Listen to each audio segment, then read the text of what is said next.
Welcome to The Explainer. Today we're doing something a little different.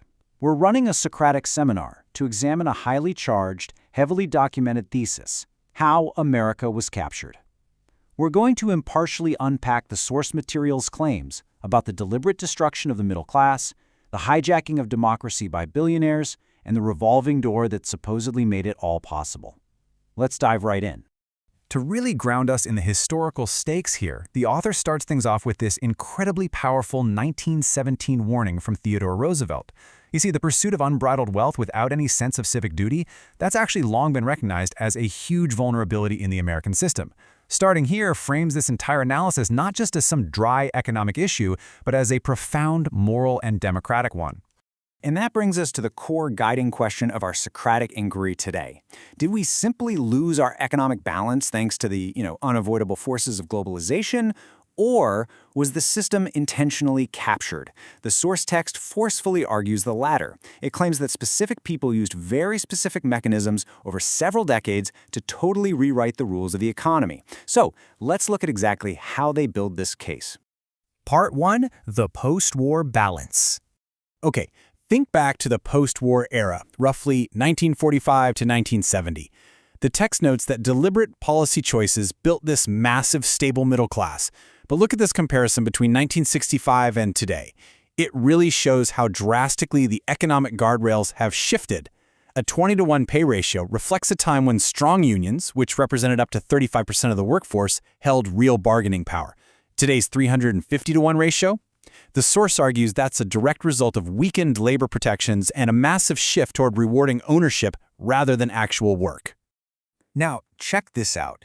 During that post-war boom, the top marginal income tax rate set at 91%. 91%! The author emphasizes that this rate structurally limited extreme wealth accumulation. Now, it's not like the wealthy paid 91% on everything they earned. There were plenty of deductions, of course, but it made it incredibly difficult to hoard the kind of concentrated wealth that could later be used to dominate politics. Which leads us into Part 2, the architecture of influence. So how exactly were those economic guardrails dismantled? Well, the author maps out what they call an architecture of influence. It all kicks off with the 1971 Powell Memo, a confidential blueprint basically urging American business to heavily invest in politics and capture the courts. From there, we see the rapid creation of ideology factories like the Heritage Foundation and ALEC, the deregulation of media when the Fairness Doctrine ends, and ultimately the 2010 Citizens United decision, which just opened the floodgates for corporate political spending. The text argues that corporate-funded think tanks then systematically shifted what's known as the Overton window. By endlessly churning out policy papers and putting business-friendly voices all over television, they managed to make once fringe economic ideas, like completely eliminating corporate taxes, totally mainstream, all while reframing those standard post-war policies we just talked about as somehow radical. As we look at the sheer explosion of corporate lobbying, we went from 175 registered lobbyists in 1971 to over 12,000 today. We have to ask the text's central Socratic question. When lobbyists are literally drafting the legislation that underpaid congressional staffers are processing, are we just looking at a few bad apples? Or is this exactly how the machine is designed to operate now? The source answers that by defining the phenomenon as regulatory capture. They argue it's a structural flaw built right into the DNA of the system. It isn't just about handing over briefcases of cash. It's about the deep, totally normalized ties between the regulatory state and the private sector. It basically ensures that the rules are written by the exact people who stand to profit from them. And this structural flaw fuels what's called the revolving door. The text documents how this operates seamlessly in both directions. You have government officials supervising banks or approving drugs and then immediately taking high-paying jobs at Goldman Sachs or Big Pharma. And on the flip side, you have industry lobbyists stepping right into government roles to dismantle the very regulations their former employers hated. To really grasp the sheer scale of this influence after the 2010 Citizens United decision, just look at this number: $3.4 billion in outside spending during the 2020 election cycle alone. By ruling that political spending is protected speech, the Supreme Court, according to the author, effectively legalized a system where concentrated wealth can just completely overpower everyday voters. And what makes this even more complicated is the reality of dark money. A massive chunk of that billion-dollar spending flows through 501c4 nonprofits. What does that mean for you and me? It means voters have absolutely no way of knowing who is actually funding these political campaigns or attack ads. a billionaire can completely reshape a local election entirely from the shadows. Moving on to Part 3, the mechanisms of wealth. So, how do billionaires actually compound this wealth and pull so astronomically far ahead of ordinary wage earners?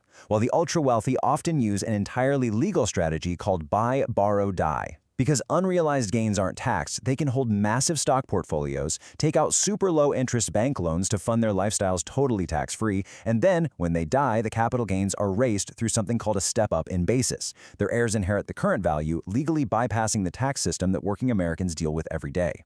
The systemic impact of this becomes pretty undeniable when you compare effective federal tax rates to actual net worth. The source points out that over a 12-year period, Jeff Bezos paid an effective federal tax rate of roughly 0.98%, less than 1%, all while utilizing massive public infrastructure to build his company. The text argues that the current system allows these fortunes to compound vastly faster than democracy can even regulate them. Okay, let's hit pause for a second. In the true spirit of a Socratic seminar, we absolutely must ask for the counterargument.